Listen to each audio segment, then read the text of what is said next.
আজকে বুফেতে খাবার ট্রাই করব। তো কত রকম খাবার থাকছে সব কিছুই এই ভিডিওতে আপনাদের সাথে শেয়ার করব। তো প্লিজ সবাই আমার ভিডিওটা ফুল দেখবেন, তাহলে বুঝতে পারবেন যে বুফে কোথায় খাবার খেয়েছি, কত আইটেম ছিল, তাহলে আপনারাও ট্রাই করতে পারবেন।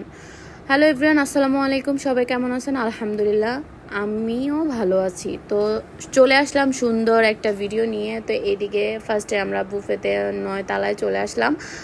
তো বুফটা কোথায় ছিল? এটা ছিল ঢাকাতে, ঢাকার মধ্যে মিরপুর 12তে মেবি, যাই হোক আমার মনে নাই কততে ছিল। তো এখানে আসার পর তো এত সুন্দর ডেকোরেশন, এত সুন্দর সব কিছু ছিল, সার্ভিসও অনেক ভালো ছিল। তো এদিকে সব কিছু আমি দেখছিলাম, এত ভালো লাগছে আমার কাছে, ফার্স্ট টাইম আসছি তো আমার কাছে অনেক ভালো লাগছে। আমার ফ্রেন্ডরা মিলে সবাই মিলে অনেক এনজয় করছি। তো এদিকে আমার বাচ্চারাও অনেক এনজয় করছে। এদিকে তো ফার্স্টে চলে গেলাম খাবার খেতে, এত ভিড় ছিল যা হিসাব ছাড়া। আজকে তো আমি সব খাবার শেষ করে ফেলবো।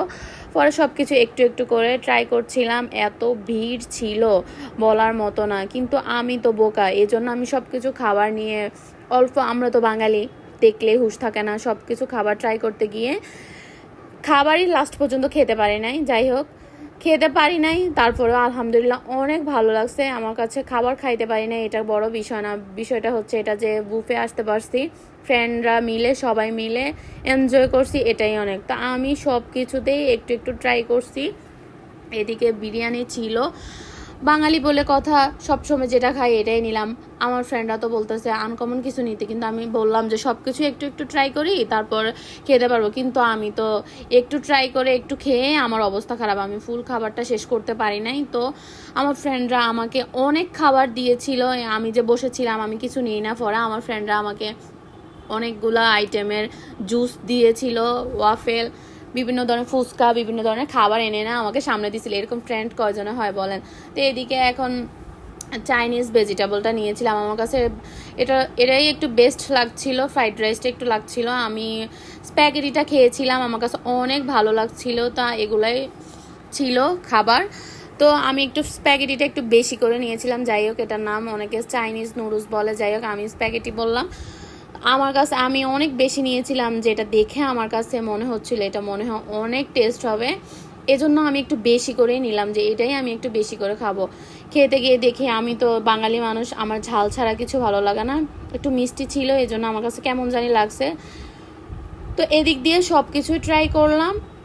এদিকে ছিল চিংড়ি মাছ। তো আমি এটাকে দেখে, কারণ আমার চিংড়িতে অ্যালার্জি আছে, তো এটা রেখে দিলাম, চিংড়ি আর নিলাম না। তো ভাবলাম যে সাদা ভাতটা নেই, পরে ভাবলাম যে না, সাদা ভাত কেন নিব, সবসময় তো সাদা ভাতই নেই। তো এইদিকে ফ্রাইড রাইস ছিল, আমি 3 রকমের ফ্রাইড রাইস নিলাম। তো নিয়ে সব কিছু একটু টেস্ট করে এরপরে এদিকে ছিল রোল। তো ভাবলাম একটা রোল নেই। পরে আমার ছোটো বোন বলতেছে আপু আমার জন্য একটা নাও, আমিও এখান থেকে নিয়ে একটু ট্রাই করব, দেখি খেয়ে দেখি কেমন লাগে। তো এদিকে চলে আসলাম 2টা রোল নিয়ে, এদিকে চলে আসলাম। লেমন ছিল, এদিকে বিভিন্ন আইটেমের সালাদ ছিল, তা আমি সালাদটা নিলাম। নেওয়ার পর এদিকে অন্যরকম আইটেমের সালাদ ছিল, যে দেখেন এদিকে এত সুন্দর পেঁপে গাজর দিয়ে ফুড কালার দিয়ে এটাকে সালাদ বানাইছিল। দেখতে যতটা সুন্দর ছিল, খেতে অতটা ভালো ছিল না। যাই হোক, আমি একটু নিয়েছিলাম সব কিছু, ভাবলাম যে আসছি যেহেতু সব কিছু একটু ট্রাই করি। পরে তো সবাই শো অফ করে, আমিও না হয় একটু করলাম, বলতে পারলাম যে না সব কিছু ট্রাই করে আসছি। এরপরে মিক্স সালাদটা নিলাম। এরপর খাওয়া শেষ করে এদিকে অনেক রকমের, এটা কি ছিল মূলত আমি মেবি জানি না। যাই হোক, বোনকে বললাম তুমি একটু ট্রাই করো, আমি খেয়ে তো অনেক খুশি। বললাম যে খেতে পারি আর না পারি সব কিছুই একটু ট্রাই করি। তো এদিকে ওয়াটারমেলনের জুস ছিল, এগুলা নিয়ে 2 বোনে 2টা নিয়ে সোজা হাঁটা শুরু করলাম। তো লাস্টে বিয়েটা দেখলাম, এটা দেখে আমার অনেক কিছু মনে পড়ে গেল।